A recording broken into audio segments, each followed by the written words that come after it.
It's a sunny day in the nation's capital. You are welcome to Issues in the News on 9 News Nigeria. My name is NSIDIBE UdOETTE, your presenter. Of course, you know this is a program where we bring you very topical and trendy issues. And on today's edition, I have the pleasure of welcoming in the studio Fatima Agnes Abaji, a public relation professional. And together we will be talking about the involvement of women in politics. You're welcome, madam. Thank you very much. Glad to be. Thank you so much. The participation of women in politics cannot be overemphasized. We need women in nation building and to build a strong democracy. But clearly, in our country, the representation and involvement has been really low. Why do you think it is important to have female representation in Nigerian politics, madam? Thank you very much for that question. Though I'm not a politician, but I have female aspirants that I support, and I'm an advocate for gender sensitivity. I support women because basically, in my own family, we are female dominated, and I have 5 daughters, and even in my husband's family, they are female dominated too. So anything about the woman, it's like a goal for me that I must pursue. So seeing women participation in politics, yeah, let's go there. If we don't have women representing us, then we do not have a voice. How much of a thing do the men know about us? How do the men know us? It's us, the women. You know my issues, I know your issues, even though I might not know your personal issues. But we know issues that are common to the woman. We know issues that affect the home front. We know issues that affect marriage. We know issues that affect the children. We know issues that affect our immediate environment and even the outside world. So if you are not there now to stand in for me, how will my voice be heard? Thank you very much, madam. In recent past, we have had women vie for political positions. Yeah. And we find out that they hardly vote for themselves. Yeah. I mean, women seemingly do not support each other. Why is this so? When questions like this are thrown at me or thrown up, I laugh.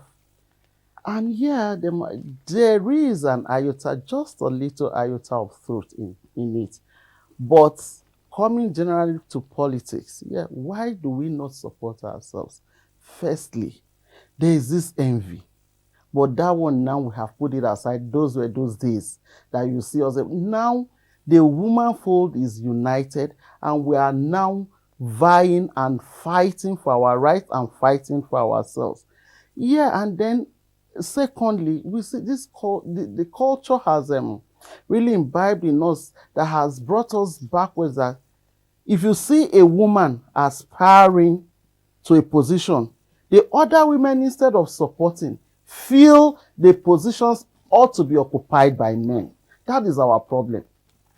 It's nothing. The jealousy is a thing of ages past. We are not talking of jealousy. But we women always feel, why should a woman be there? This is supposed to be for a man.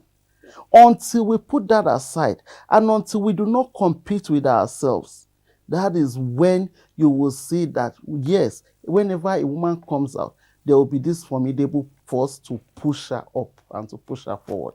Currently, in the National Assembly and perhaps beyond, the women representation is less than 25%. What could be the reason for this low involvement of Nigerian women in Nigerian politics, especially at a time like this? Yeah, just like I said earlier, first and foremost, finance. How many of the women are financially buoyant to come and stand against our men? And you know, today's politics is all about money. That's true. People don't even think of the infrastructural developments. People don't think about what the woman can bring up. All they see is, if I collect a bag of rice or a bag of salt, or I collect 5,000 today, whether you don't give me anything in the next 4 years, I don't care. And they wallow in pain. But how many women are financially endowed to give out money? That's one. 2, cultural bias. The woman is seen as, you're supposed to be seen and not to be heard. Once a woman comes out, it's even we, the women, that are supposed to say, when a woman comes out, we're supposed to stand up for the woman. But we, the women, will say, the men don't even, we don't even have issues with the men. It's we the women. Because the first thing they say is, they say, this one is either controlling her husband, or she's a prostitute, or she was not well brought up, or she cannot see a man to marry, or she's doing notice. No, that's we talk down on each other. That's right.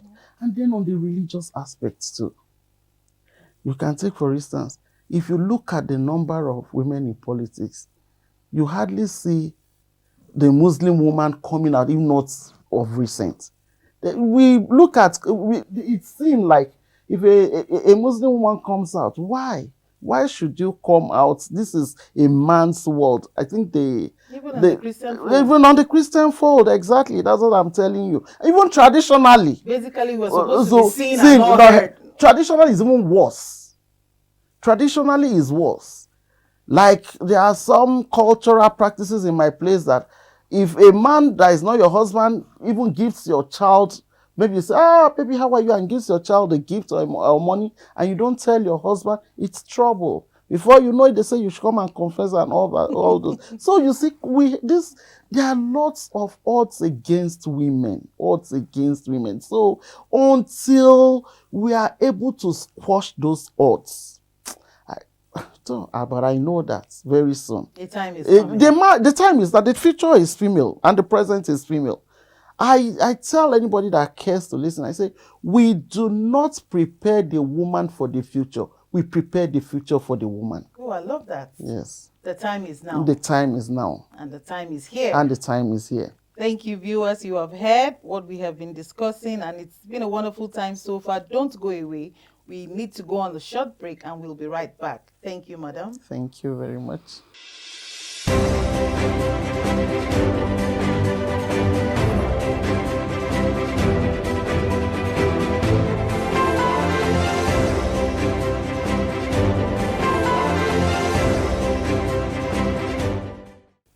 Hello, viewers. Welcome back to Issues in the News on 9 News Nigeria. We have been discussing the involvement of women in Nigerian politics, and I've had with me in the studio Mrs. Fatima Agnes Abaji, and we've been doing justice to this topic. Thank you very much, madam. Thank you. What are some of the challenges female politicians face out there? Yeah, I listed just a few. The foremost one I see is violence against the woman. And when this violence ensues, we just talk about it and no action is taken. And so when I see that this Mrs. A was violently molested or attacked and nothing is done, I wouldn't want to come up. I can tell you instances. I'm from Kogi State. There was a woman about 3 years ago or so, thereabouts, a PDP stalwart, was burnt alive in her home. We only made noise about it over the media everywhere. What was done about it? It was swept under the carpet. It was swept under the carpet. Look at Natasha Koti, when she was molested violently, as in because she came out to contest. What was done? We only made noise. What are the women doing? Look at this woman in Adamawa now, that her election is shaky. What are the women for doing about it? Why are we not rising up to the occasion? Why are we not stepping up? And then a lot of women you talk to, this one will say, I do not want to be insulted. I do not want to be labeled. I do not want to be tagged. Or I do not have the money. Or my family, my children are too young. I don't want them to be kidnapped. I don't want them to be murdered. Or my husband is this. You understand? So these challenges do not encourage women to come out. And again, I don't know whether it's practiced in the other parts of the world. Here, we always have politically midnight meetings. How many women are disposed to coming out late in the night meetings? Especially with the security. Exactly. Or when you have children to tend to. How many? These are setbacks. You want to do, but looking back at those things, you would have to. The morale is down. Yes, the morale is down. And then you need a lot of encouragement. If any woman steps out, and we all line behind the woman, and we say yes, and we surround her, and we say yes, we are going to protect other women. you'll see women coming up. But the protection is not there. And so that is why a lot of men, even from your own home front, the protection is not there. Because if anything happens, they say, we were telling you, sit down, you will not hear. What was she looking for? Where men are you the only woman? So issues like this. And whenever I see a woman coming out politically, I dove my heart for her. And secretly, I pray for her. I pray for any woman that comes. I pray for her success because I know it's not easy. Because I'm not even into politics. There are times when my job takes me to some time in the night, not even late in the night. My husband is calling, where are you? What's the problem? I hope you are not having any issues, like that. So, how much more if, those on the field. Okay. So, that is the main challenge. Even on finance, we can always rally around that and get people to finance, but the main challenge is this: no security. Okay. There's no guarantee. Yeah. With what you have said, how can we increase women participation or women involvement in the Nigerian politics? What can we do? Sensitization. We should draw up sensitization programs. Do town hall meetings with the woman in the rural area that does not believe a woman should come out. All she knows is that once she gets her 3 square meals to eat, whether her children are, if there is food, it's okay for her. Education is even secondary for her children, to the rural woman. So if we map out sensitization programs, we have town hall meetings, we dialogue, we go to the, we should not just remain at the city centers and expect the woman voice to be heard. Because at times when you go into the hinterlands and you tell them, do you know this person? I don't know. Does that concern the cost of salt or the cost of pepper? I mean, it still boils down to funding. Yeah, not really funding, sensitization programs. But you need funding to do the sensitization. Well, not really. And most times you need funding to get the attention. Not really. Of the rural woman. Not really. If we have associations, we have religious bodies that we belong to, we have community gatherings that we go to, you don't need fundings. By the time you come into, we have women organizations, women associations, women groups. You come, you say, this your sister has nothing, I do not have money to give you. But if you people will support me or you support my sister, your plight will be looked into. Anything concerning you, will look into it and will know how to tackle it. By the time you go to one woman group or the other and they see you, that you do not disassociate yourself from them. They are eating in the wooden plate, you eat with them. They are sitting on the floor, you sit with them, you laugh with them. Their children have kata in their noses. You say, oh, baby, come. You say, they look at you as one of them. You have to entrench yourself as being part of them to be able to win their trust and their love. Thank you very much, madam. Thank you. In the forthcoming elections, I will need to diversify a bit. What are you expecting? Yeah. Do you know that this morning I was talking, or yesterday I was talking with my colleagues, and I said, all the presidential aspirants, I don't know, maybe I don't know if I'm wrong, maybe you can correct me. I didn't even see anyone having their running mates as a woman. None of them. None. And I said, how do they take us? Where do they, I don't even understand. As though we've been written off? Yes. How do they rate women? Are we not intelligent enough? Are we not hardworking? Are we not capable? But being the humans that we are, if your husband is contesting now, you are my friend or my sister, whether he chooses a female running mate or puts women in his cabinet, just because you are the wife, I have to support you. And I have to support him. But what I expect is I expect a lot more women to join the race and come out. But the coming out again, it depends, because whenever a woman, especially in a keenly contested election where it's male dominated and the woman comes out, they will try all they can to ensure that the woman doesn't get there. So, but this election coming in 2023, I'm just praying that all these biases against women should be swept under the carpet. Let them carry us along. Them carry us. We are their wives, we are their mothers, we are their sisters, we are their daughters, we are their friends. No woman, no nation. No woman, no nation. And if you put, you know, my former boss will always tell me, not just me, when we have a staff meeting like this, he always says, hey, you people say, I work with women, I work with women. I surround myself with women because I know they deliver. And we've got a lot of potentials. Give a woman a task to do, you go to sleep. She will deliver. And you'll be shocked at the rate at which she will deliver. We have seen it severally. We have seen it in NAFDAC. We have seen it in other places. When Dora was in NAFDAC. NAFDAC was like a toothless bulldog. Before she came, we knew there was NAFDAC. Some people didn't even know the meaning of the acronym of NAFDAC.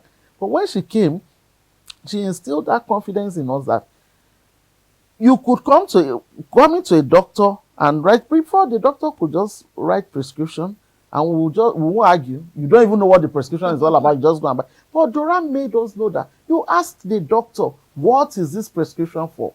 Why are you prescribing these drugs for me? That's true. That is a woman. Women have done it severally. Okonjo-Iweala has done it. Amina Zakari in INEC has done it. This woman in UN too, Amina too. So a lot of women. I don't even want to mention. And we are all doing it in our different spheres, different circles. Each time my former boss will come, if he wants to talk, he say, give your tax to the woman and you go to sleep, because she will deliver.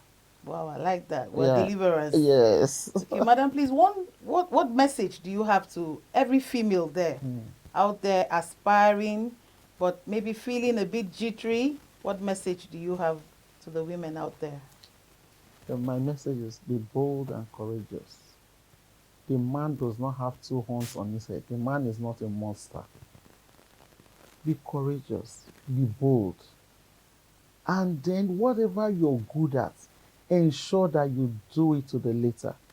With this, the man will see you not just as a figure of speech, but as what do I call it now? Play a complementary role. Yes. That you not see you as a liability, but as an asset. That is what I tell every woman. I say, when you are confident in yourself, when you know what you're doing, the man gives you a salute. That's what I tell anybody that comes. And I tell my daughters too. I say, you don't say because I'm a woman, I'm a weaker sex. No. You are not the weaker sex. You might be fragile. Madam, is the government doing enough for the women to encourage us? And when you ask now, they say they are doing enough. But to me, I don't feel it's enough. What more would you want them to do? This is an avenue to let them. Appointive positions. How many appointive positions are given to women? Look at it now. Look at the cabinet. Look at everything. How many? If women, no, we're not even talking about elective positions. I'm talking about appointive positions. Do you need to campaign again? No, you don't. No. Even if it means putting an examination for them to do to get the best, do it. We have women that have it here. And we have women that have the love of the nation at heart. And they would appointive positions. Put them strategically in strategic positions where they are able to bring out the best in them, and then where they are able to do something constructive and structurally that even posterity would be glad that this woman was once here. Thank you very much, madam. Thank you. Viewers, you have heard from Mrs. Fatima Agnes Abaji, a public relation professional. It's been a wonderful time here, but for lack of time, we have to draw the curtains here. Numbers are displayed and on the social media handles there. Please, if you need to drop a comment for us, do so. We will be with you same time on the same station next time. Thank you very much for being with us. Madam, it's been a pleasure having you here. Thank you. Thank you for honoring this invite, and we look forward to having you here with us some other time. It's a pleasure on my side too. I'm glad I'm here to talk on what really pleases me. The woman, I'm always, I get agitated whenever it comes to the matter of the woman. Our voices have been heard today. Yes. Thank you, madam. Thank you very much.